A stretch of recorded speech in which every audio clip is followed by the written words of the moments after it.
case aytsam bo'ladi shu outsource Toshkentda ishlatish bo'yicha. Endi SNGdagi eng katta marketing agentliklaridan birisi, tushunib olasizlar mumkin, lekin men aytib bilaman to'g'risi. Shu bilan ishlashchak bo'lib ko'rganman qaysidir o'zlarimizning bir loyihada. Bularni yana narxini ko'taradigan boshqa sabablari bor, shuni tushuntirib berayman hozir. Qarang, men ishlashadigan yerda kompaniyada 4 yildan beri ishlayman. Bizlari chiqib turibdi taklif bilan, o'zi shu soha 4 yildan beri yurib turibdi. Bozorda o'zining o'rni bor, brend yaralgan. Lekin marketing agentligini kengayish uchun bizlari tadqiqot etib ber desak, men tadqiqot etaman. Agarda tadqiqotda xato chiqsa, sen biznesingni o'zgartirib berishga majbur bo'lasan. Tadqiqot etaman, ishni garantiya beraman. Aytadan ishimni o'zi qiymati shundan zo'r. Ya'ni bizlarda yurib turgan 4 yillik biznesni bir haftalik yoki 10 yillik, 15 yillik tadqiqot orqali xato chiqsa o'zgartirib berasan deb.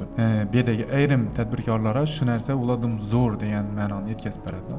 Ya'ni men tadqiqot etib beraman, sen uje biznesing xato bo'lsa, boshqa yo'nalishga o'zgartirib berishing kerak. Marketolog bo'lsam, biznes egasidan ko'ra yaxshi tushunadigan odam yo'q. U biznes yangi bo'lmasa, o'zi ishlab turibdi 4 yildan beri. Buni tadqiqot etib, xato yo'nalish ekan deb boshqa yo'nalishga o'tirib bo'lmaydi-da.